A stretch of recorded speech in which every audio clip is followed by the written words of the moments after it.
Commander Threll sat in the control room of Kepler Research Station. The station floated in space around the big gas planet called Zerion 7. It was a quiet day until the alarm started ringing. "Commander, we have a signal coming in," said Officer Kane at the communication desk. His face looked worried. Threll walked over quickly. "What kind of signal?" "It's a distress call, very weak, from New Thessaly mining colony." New Thessaly was far away. It was home to the Althari people. The Althari were gentle beings who never fought wars. They looked like tall humans but had soft blue skin and large eyes. They spent their time making art and thinking about peaceful things. Kane pressed some buttons and the message played. The voice was scared and shaking. "This is New Thessaly colony calling for help. We are under attack. The Vorthak Collective has come to our world. They have many ships and warriors. Our defenses are breaking. Please, someone help us. We have families here, children. We cannot fight them. Please send help quickly." The message ended with the sound of explosions in the background. Threll felt his stomach drop. The Vorthak Collective was known across the galaxy. They were a group of savage warriors who traveled from world to world. They took prisoners and made them slaves. They loved war and killing. They had never lost a battle. "Send this message to the Galactic Peacekeeping Council right away," Threll ordered. The council was made up of many different alien species. They made decisions about wars and peace in the galaxy. Their meeting hall was on the space station called Unity Prime. 3 hours later, the council was meeting. Leaders from 12 different species sat around a big round table. Each species looked very different. Some had fur, some had scales, some looked like giant insects. Ambassador Vex of the Carthari spoke first. The Carthari were warrior people, but even they feared the Vorthak. "The situation is bad. The Vorthak have 10,000 warriors. The Althari have no weapons, no army. They will all be dead or enslaved in 2 days. We should send a diplomatic message," said Representative Zool from the hive mind species. "Perhaps we can negotiate." Ambassador Vex shook his head. "The Vorthak do not negotiate. They only understand strength." "Then we should send our fleets," said Commander Quill of the Tech Union. "The Vorthak fleet is too strong," replied Admiral Kern of the Trade Federation. "We would lose too many ships, too many lives." The council members argued for an hour. Some wanted to help but were too scared. Others said it was too dangerous. A few suggested they should just pray for the Althari people. Then a new voice spoke up. It was calm and quiet, but everyone heard it clearly. "We will handle this." All eyes turned to look at the speaker. It was Ambassador Chen from Earth. She was a small human woman with gray hair and serious eyes. She had been listening quietly the whole time. The room became silent. Then several council members started talking at once. "Humans cannot fight the Vorthak," said Ambassador Vex. "Your species is too new to space travel, too young. You have no experience with real war," added Admiral Kern. Ambassador Chen stood up slowly. She was much smaller than most of the other species in the room, but somehow she seemed very strong. "How long do the Althari have?" she asked. "Maybe 72 hours before their shields fail completely," answered Representative Zool. Chen nodded. "That is enough time." "Ambassador Chen," said the council leader, a tall being with purple skin, "we appreciate your offer, but this is the Vorthak Collective. They have been conquering worlds for 1,000 years. They have never been defeated." Chen smiled, but it was not a happy smile. "Council leader, you keep saying we are young.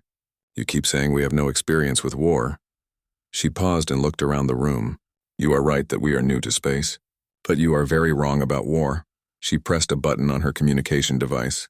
"This is Ambassador Chen to Earth Command. Authorization code Alpha 77. The Vorthak Collective is attacking New Thessaly colony. Begin Operation Rescue Shield immediately." A voice came back through the device. "Understood, Ambassador. Admiral Cross and the First Fleet are ready to deploy. Estimated arrival at New Thessaly in 36 hours. The council members looked at each other with worry. Some whispered to their assistants. "Ambassador," said the council leader, "we must warn you. The Vorthak will not just fight your ships. They will hunt down every human in the galaxy if you attack them. They do not forgive. They do not forget." Chen picked up her papers and started walking toward the door. "Council leader, you still do not understand. We are not going to New Thessaly to fight the Vorthak." She stopped at the door and turned around. Her eyes were cold and hard. "We are going there to kill them all." The door closed behind her, leaving the council room in shocked silence. On Earth, In the Deep Space Military Command Center, Admiral Sarah Cross received her orders. She stood on the bridge of the UES Retribution, humanity's most advanced warship. Around her, 200 of Earth's best soldiers prepared for departure. These were not regular soldiers. They were special forces from every nation on Earth, Marines who had fought in the worst battles, pilots who had never lost a dogfight, combat engineers who could break any defense. "Admiral," said Captain Torres, her second in command, "all ships report ready. The fleet is waiting for your command." Cross looked at the star map showing the location of New Thessaly. It was far away, but not too far for human ships. "The Althari people are peaceful," she told her crew over the ship's communication system. "They have never hurt anyone. They make beautiful art and spend their time thinking about how to make the galaxy a better place." She paused, thinking about her own daughter back on Earth. "The Vorthak Collective thinks the Althari are easy targets because they do not fight. The Vorthak think they can take whatever they want because they are strong and cruel." Cross pressed the button to talk to all ships in the fleet. "All ships. This is Admiral Cross. We are not going to New Thessaly to negotiate. We are not going there to peacekeep. We are going there to show the galaxy what happens when someone threatens innocent people." She looked at the stars ahead. "The Vorthak Collective is about to learn why Earth spent 10,000 years perfecting the art of war before we reached the stars. All ships jump to hyperspace. Let's go save some people." The human fleet disappeared into hyperspace, racing toward New Thessaly. Behind them, Earth's communication networks buzzed with activity as more ships were prepared for launch. The galaxy was about to discover that when Earth sent help, they did not send diplomats or peacekeepers. They sent killers. Admiral Sarah Cross stood in the briefing room of the UES Retribution. Around her sat the commanders of humanity's first deep space military fleet. The room was filled with men and women from many different countries on Earth. They all wore the dark blue uniform of the United Earth Defense Force. "Listen up," Cross said as she turned on the big screen. "This is New Thessaly Colony." The screen showed pictures of a beautiful planet with purple skies and silver oceans. The Althari had built their cities to look like works of art. Tall crystal towers reached toward the sky. Gardens filled with strange alien plants grew between the buildings. "The Althari have been living here for 200 years, Cross continued. "They mine rare crystals from the planet's core. These crystals are used to make medical equipment that saves lives across the galaxy." She pressed a button and the image changed. Now it showed the Althari people themselves. They were tall and thin with soft blue skin. Their eyes were large and kind. They moved slowly and gently like they were always careful not to hurt anything. "The Althari have never fought a war," Cross said. "They do not even understand what war means. When they have disagreements, they settle them by making art together, or having long discussions about philosophy." Captain Martinez, the commander of the Marines, raised his hand. "Admiral, what kind of defenses do they have?" "Energy shields around their cities," Cross replied. "But the shields are designed to keep out storms and wild animals. They are not military shields. The Althari also have some small ships, but they are mining vessels and transport ships. No weapons." Lieutenant Commander Park, the fleet's pilot leader, frowned. "So they are completely helpless against attack?" "Completely," Cross said sadly. "The Althari cannot even imagine hurting another living being. Their whole society is built around creating beautiful things and helping others." She pressed the button again. The screen now showed the Vorthak Collective. The Vorthak looked like nightmares. They were large and muscular with thick black skin. Sharp teeth filled their mouths. Their eyes glowed red in the dark. They wore heavy armor covered in spikes and carried brutal weapons. "The Vorthak Collective has been terrorizing the galaxy for over 1,000 years, Cross explained. "They travel in large fleets from world to world. They take whatever they want. They enslave entire populations. They enjoy causing pain and fear." Major Chen, the Special Forces commander, studied the images. "How many Vorthak are we facing?" "Intelligence reports say approximately 10,000 warriors," Cross answered. "They have 40 combat ships of various sizes. Their largest ship is 3 times bigger than the Retribution." The room became quiet. Everyone was doing math in their heads. The human fleet had only 8 ships and 200 soldiers. "The Vorthak are led by War Chief Skaxon," Cross continued. "He has personally conquered over 50 worlds. He has never been defeated in battle. He enjoys torturing prisoners before making them slaves." She turned off the screen and faced her officers. "Questions so far?" Captain Torres raised her hand. "Admiral, have the Althari asked the Galactic Council for help before?" Yes, many times over the years. But the other species in the galaxy are too afraid of the Vorthak to help. They send messages saying they are sorry, but they will not risk their own people. What about the Council's peacekeeping forces? Asked Major Chen. Cross shook her head. The peacekeeping forces are designed to stop small conflicts between civilized species. They have never faced anything like the Vorthak Collective. The Council knows their peacekeepers would be slaughtered. Lieutenant Commander Park looked confused. Then why did Earth volunteer to help? We are outnumbered 50-1. Cross smiled for the first time since the briefing began. Because we are not peacekeepers. Park, we are something the galaxy has never seen before. She walked to the front of the room and stood straight. Every species in the galaxy evolved in their own way, she began. Some became very intelligent. Some became very strong. Some learned to work together in perfect harmony. She paused and looked at each officer. Humans evolved differently. We evolved on a world where everything tried to kill us. We evolved in competition with each other. For 10,000 years, we fought wars. We learned to be warriors. Captain Martinez nodded slowly. The other species think we are young and inexperienced. Exactly, Cross said.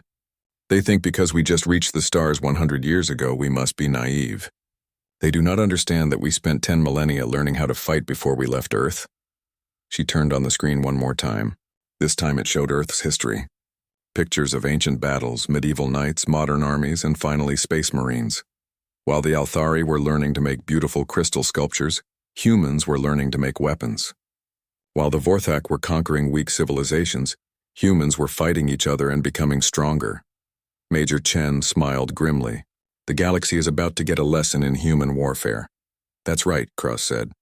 The Vorthak think they are the ultimate warriors because they can defeat peaceful species and weak defenses. They have never faced an enemy that was designed by evolution to fight. She walked back to the center of the room. We will arrive at New Thessaly in 18 hours. The Vorthak have been attacking for 6 hours already. Their ground forces are moving into the cities. The Althari shields are failing. Captain Torres checked her tablet. What are our orders, Admiral? Cross's expression became cold and hard. Our orders are simple. Save every Althari civilian. Kill every Vorthak warrior. Show the galaxy that Earth protects the innocent. She looked around the room one more time. The Vorthak expect an easy victory.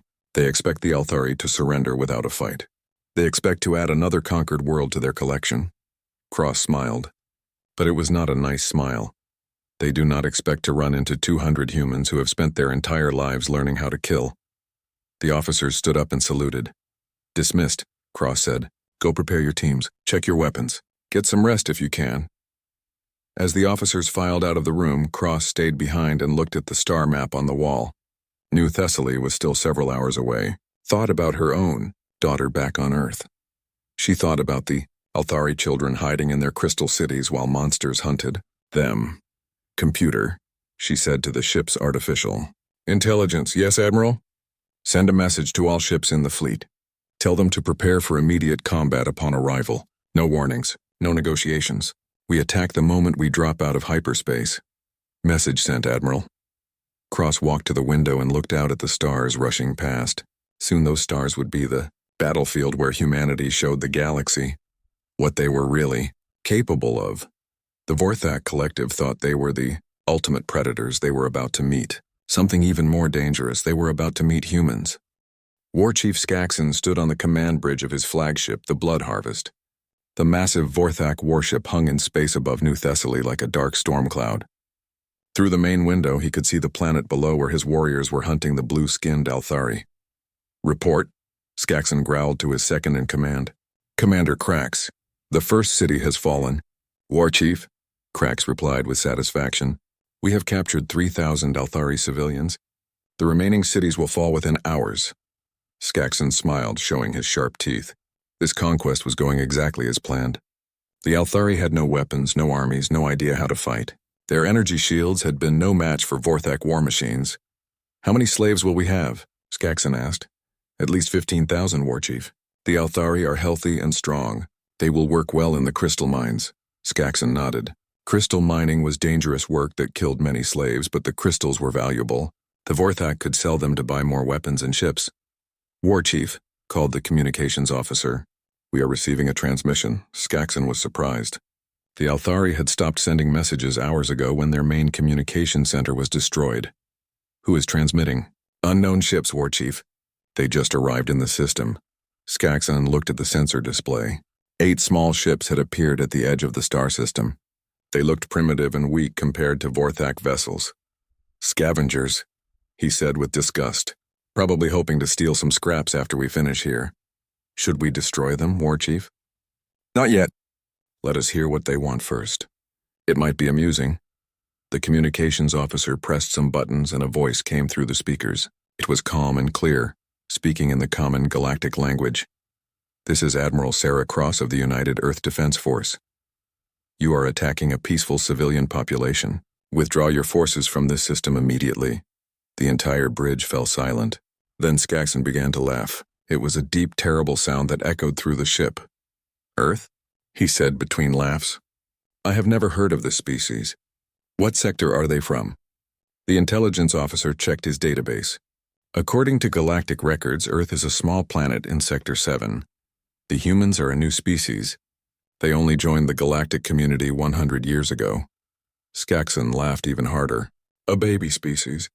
They probably still use chemical rockets and metal bullets. He activated the communication system to reply. Unknown vessels, this is War Chief Skaxon of the Vorthak Collective. You dare to give orders to the Vorthak? We have conquered 50 worlds. We have enslaved millions. You are nothing but insects, the human voice replied immediately.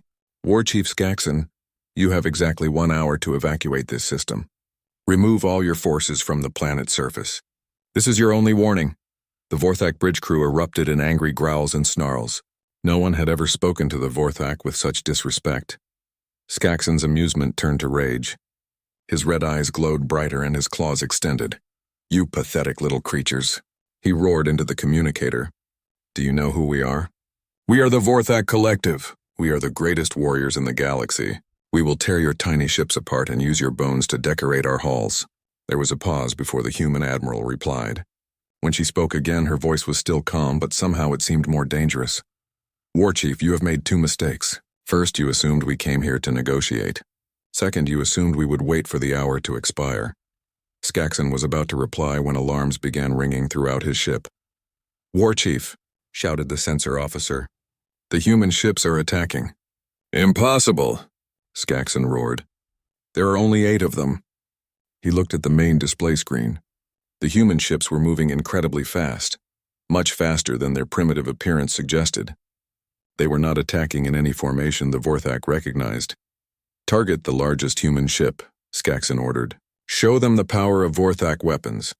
The Blood Harvest fired its main plasma cannons at the lead human vessel. The beams of energy shot across space toward their target. But the human ship was no longer there. It had moved at the last second, dodging the plasma beams with impossible precision. How did they know we were firing? Demanded Commander Krax. Before anyone could answer, the human ships returned fire. But their weapons were strange. Instead of energy beams, they fired solid projectiles at incredible speed. The projectiles slammed into the Blood Harvest with tremendous force. The ship shook violently, throwing several Vorthak to the floor. Damage report, Skaxon shouted. Hull breach on Deck 7, reported the damage control officer. We have lost 2 weapon turrets. Skaxon could not believe it. How could primitive kinetic weapons damage a Vorthak warship? All ships concentrate fire on the human vessels, he commanded his fleet. 39 Vorthak ships turned their weapons toward the 8 human vessels. Space filled with plasma beams and explosive missiles. But the human ships moved like nothing the Vorthak had ever seen. They twisted and turned through the weapon fire as if they could predict where every shot would go. Most of the Vorthak weapons missed completely. The few shots that did hit the human ships seemed to do very little damage. The human vessels kept fighting as if nothing had happened. Their armor is stronger than it looks, observed Commander Krax. Impossible, Skaxon growled. They are a new species. How can they have better technology than the Vorthak? As he spoke, one of the smaller human ships suddenly accelerated directly toward a Vorthak destroyer. The Vorthak ship tried to shoot it down, but the human vessel was moving too fast and changing direction too often. What is that ship doing? Asked Krax. They got their answer a moment later. The human ship crashed directly into the Vorthak destroyer at full speed. Both ships exploded in a ball of fire and metal. The Vorthak bridge crew stared in shock. No civilized species used suicide attacks. It was considered barbaric and wasteful. Savages, whispered the communications officer. But before anyone could comment further, more human ships began similar attacks. They would get close to Vorthak vessels and either ram them or detonate some kind of explosive device. In the first 10 minutes of battle, the humans had destroyed 6 Vorthak ships. But they had also lost 3 of their own vessels. They are trading ships equally with us, noted Commander Krax. But we have many more ships than they do. Skaxon nodded, but he was confused. The humans had to know they were outnumbered. Why would they sacrifice their ships so freely? Then he noticed something else. While the space battle was happening, more human ships were appearing around the planet. These ships were different, smaller, and faster. They were heading for the planet's surface. War Chief, called the planetary assault commander through the communicator. We have new contacts entering the atmosphere. Unknown small craft are landing near our ground forces. Skaxon realized what was happening. The space battle was a distraction. The humans were sending troops to the planet's surface. How many human soldiers? He asked. Sensors indicate approximately 50 small craft. Maybe 500 soldiers total.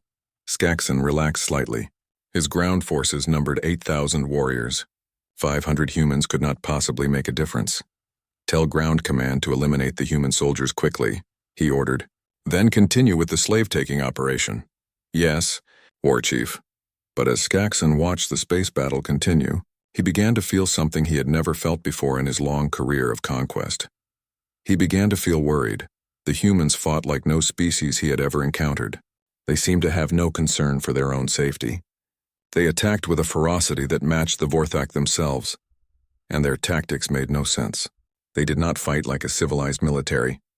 They fought like wild animals protecting their young. War Chief, the communications officer said nervously. We are receiving a message from the human admiral again. Put it through, Skaxon ordered. Admiral Cross's voice filled the bridge once more. War Chief Skaxon, you wanted to know what species we are. We are humans. We come from a world where everything tried to kill us for millions of years. We evolved to be survivors. She paused, and Skaxon could hear explosions in the background of her transmission. You asked if we know who you are. Yes, we know.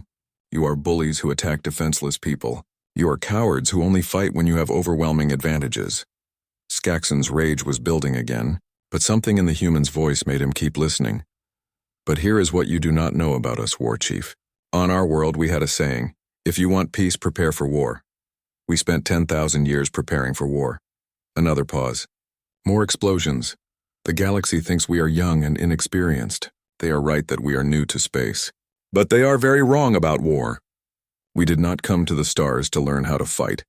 Admiral Cross's voice became cold as ice. We came to teach. The transmission ended, leaving Skaxon staring at the communication device. Around him, the battle continued to rage. But for the first time in his long career, War Chief Skaxon began to wonder if he had made a terrible mistake.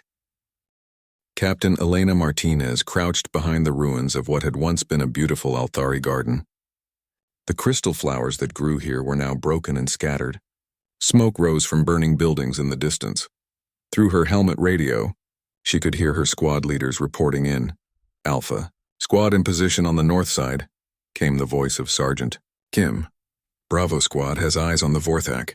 Encampment, reported Sergeant Williams.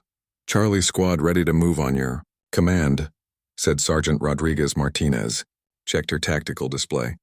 The humans had been on the planet for 2 hours. In that time, they had done something the galaxy thought was impossible. They had made the Vorthak afraid. The Vorthak ground forces had expected to fight helpless Althari civilians. Instead, they found themselves fighting an enemy that seemed to appear from nowhere, strike hard, and disappear before the Vorthak could respond. Delta Squad, report status, Martinez said into her radio. We just finished clearing Sector 7, came the reply from Sergeant Chen. Rescued 43 Althari civilians. No human casualties. Martinez smiled grimly. The rescue operation was going perfectly, but that was not the part that would shock the galaxy. What would shock them was how efficiently the humans were eliminating Vorthak warriors. In the first hour of ground combat, 200 human soldiers had killed over 800 Vorthak warriors. The ratio should have been impossible. The Vorthak were bigger, stronger, and had better armor, but they did not understand human tactics. "Martinez to base camp," she said into her radio, requesting artillery support on coordinates 847 Alpha.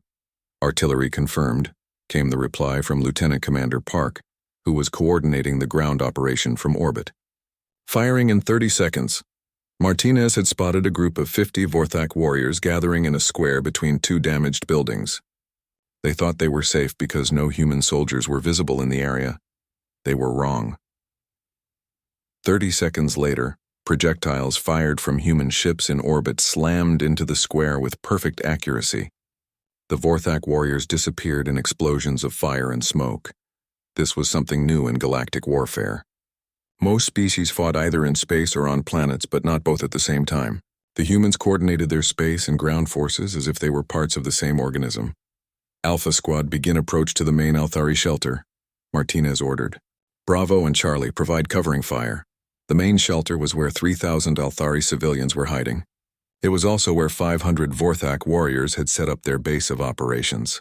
The Vorthak were using the civilians as human shields, thinking this would protect them. They did not understand humans very well. Martinez and her Marines moved through the ruined city like ghosts.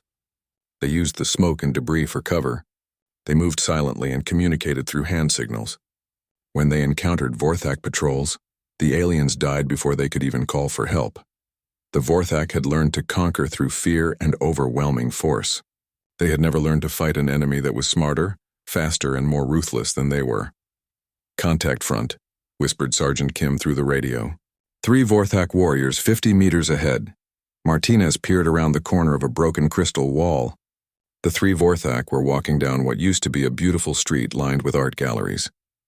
Now the galleries were burning ruins. The Vorthak were not being careful. They expected any enemies to attack them directly and loudly.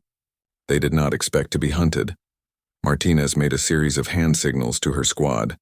The Marines spread out and moved to surround the Vorthak patrol. 30 seconds later, all 3 Vorthak warriors were dead.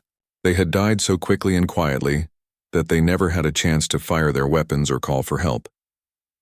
This was happening all over the city.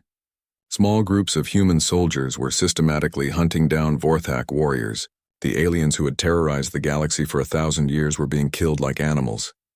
"Martinez, this is base camp," came Lieutenant Commander Park's voice through the radio. "We have a problem." "What kind of problem?"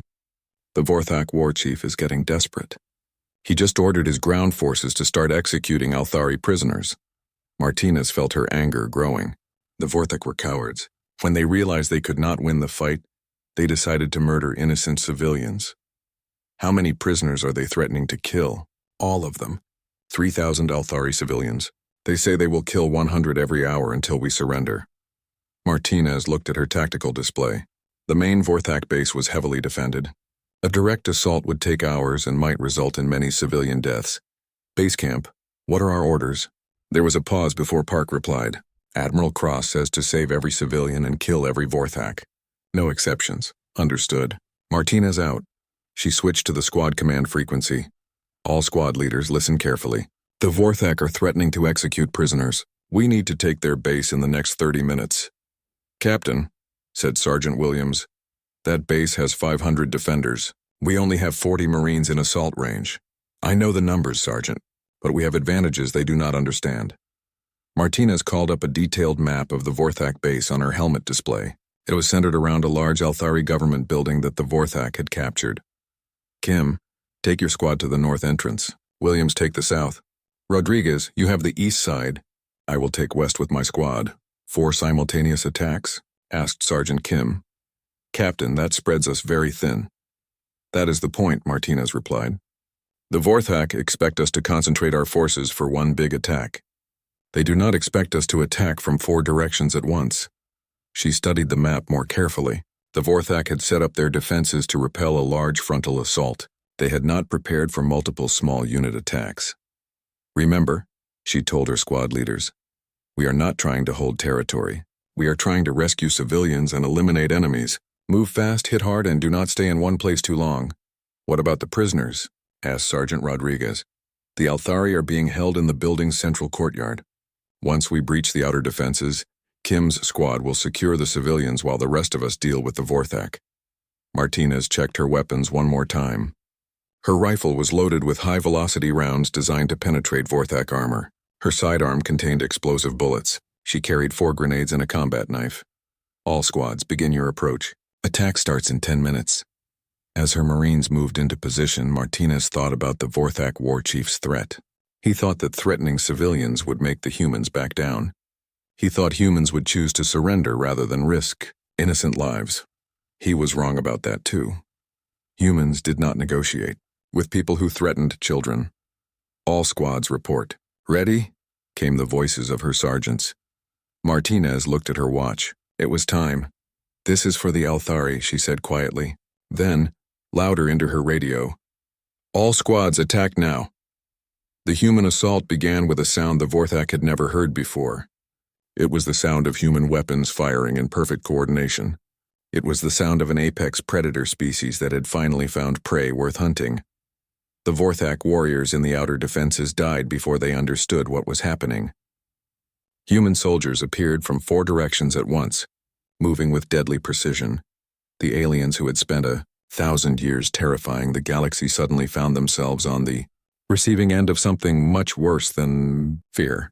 They found themselves facing the fury of Earth's children protecting the innocent. Outer defenses breached, reported Sergeant Kim, moving to secure the civilians. South, entrance clear, came Sergeant Williams' voice. Advancing to the main building. East side secured, reported Rodriguez. 23 Vorthak eliminated. Martinez's own squad had cut through the western defenses like a blade through paper. The Vorthak simply could not adapt fast enough to human tactics. Base camp, this is Martinez. We are inside the enemy base. Beginning rescue operations now. Confirmed, Captain. You have 25 minutes before Vorthak reinforcements arrive. 25 minutes was more than enough time. The galaxy was about to learn that when humans made war, they did not just fight battles, they ended them. Ambassador Chen sat in the Great Hall of the Galactic Council. Around her, representatives from dozens of species whispered to each other in hushed voices. The emergency session had been called just 6 hours after the battle at New Thessaly ended. The result of that battle had shocked the entire galaxy. The human fleet had completely destroyed the Vorthak Collective's invasion force. Not defeated, destroyed. Of the 40 Vorthak ships that had attacked New Thessaly, none survived. Of the 10,000 Vorthak warriors, none returned home. War Chief Skaxon himself was dead, killed when he tried to surrender and then reached for a hidden weapon during the negotiation. The humans, it seemed, did not believe in taking chances. The Council recognizes Ambassador Chen of Earth, announced the Council leader. Chen stood up slowly. She was still a small human woman with gray hair, but now every being in the room looked at her with a mixture of respect and fear. Council leader, honorable representatives, she began. I am here to report that the rescue mission at New Thessaly was successful. She pressed a button on her tablet, and images appeared on the main screen. They showed Althari civilians being helped onto human medical ships. The blue-skinned people looked scared but grateful. Human soldiers were giving them food and blankets. All 3,000 Althari civilians were rescued safely, Chen continued. They are receiving medical care aboard our ships. Those who wish to remain on New Thessaly will be returned to their homes. Those who prefer to relocate will be helped to find new homes. Ambassador Vex of the Carthari raised his hand. What of the Vorthak forces? Chen's expression did not change. The Vorthak Collective no longer poses a threat to New Thessaly or any other world in this sector. You mean they were driven away? Asked Representative Zool of the Hive Mind. No, Chen replied simply. I mean they no longer exist. The room became very quiet. Several representatives shifted uncomfortably in their seats. Ambassador Chen, said the council leader carefully, are you saying that all Vorthak forces were eliminated? That is correct. Every Vorthak warrior at New Thessaly is dead. Every Vorthak ship has been destroyed. Commander Quill of the Tech Union looked shocked. But that is 10,000 beings. How could you kill so many so quickly?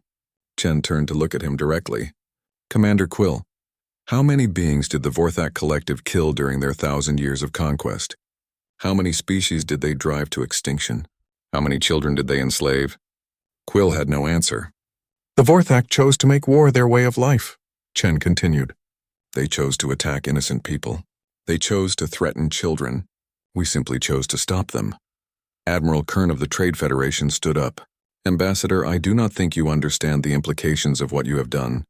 The Vorthak Collective has other fleets, other war chiefs.